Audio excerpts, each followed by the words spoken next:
The Israel-Lebanon border is heating up again, and this time the claims are bigger, they are louder, and they are far more dangerous.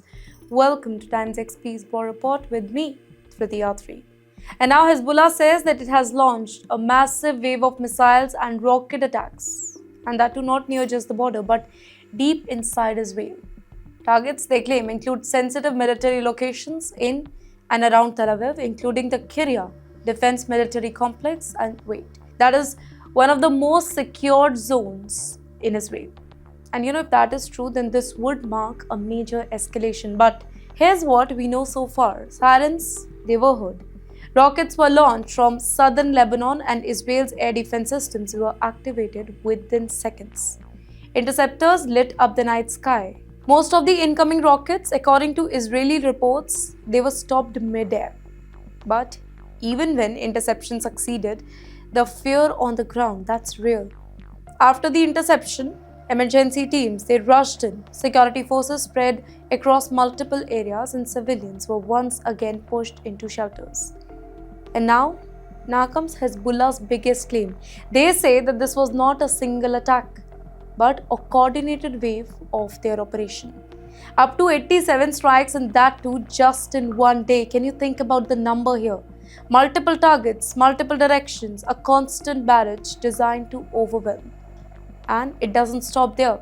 Hezbollah also claims that it hit Israeli military hardware, including a Merkava tank. And let me give you a kicker here.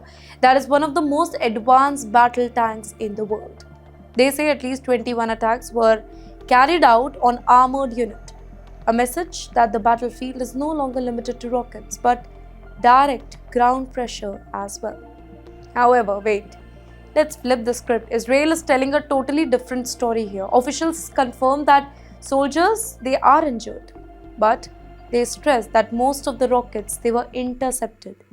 There is no large-scale damage that has been reported. Well, the military says that it has already responded to everything. Retaliation, it was swift. Israeli forces launched counter-strike on suspected Hezbollah launch sites in southern Lebanon. Everything, airstrikes, artillery fire, precision targeting.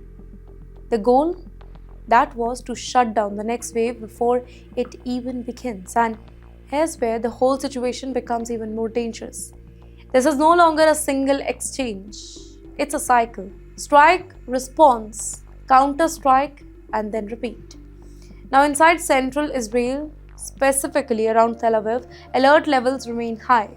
Defense systems are on standby. Security forces are watching every moment. Because experts warn that even the strongest air defense systems, they have limits. Reported long-range attacks, they can stretch them, test them, eventually create gaps. And then comes the biggest question of all. What is real and what is not? Because many of these Hezbollah's claims, including the scale of attacks and tank hits, they have not been independently verified. And at the very same time, Israel has not revealed full details of damage on the ground. So what we are seeing, it's not just a military clash, it is also a battle of narrative. Each side projecting strength, each side controlling their own story, and that makes this moment extremely unstable. Because when facts, they are unclear, the emotions are high, escalation becomes easier. And right now, border is active, skies are tensed, and the region is watching closely, because every new strike, every new claim, it is pushing this conflict closer to something much bigger.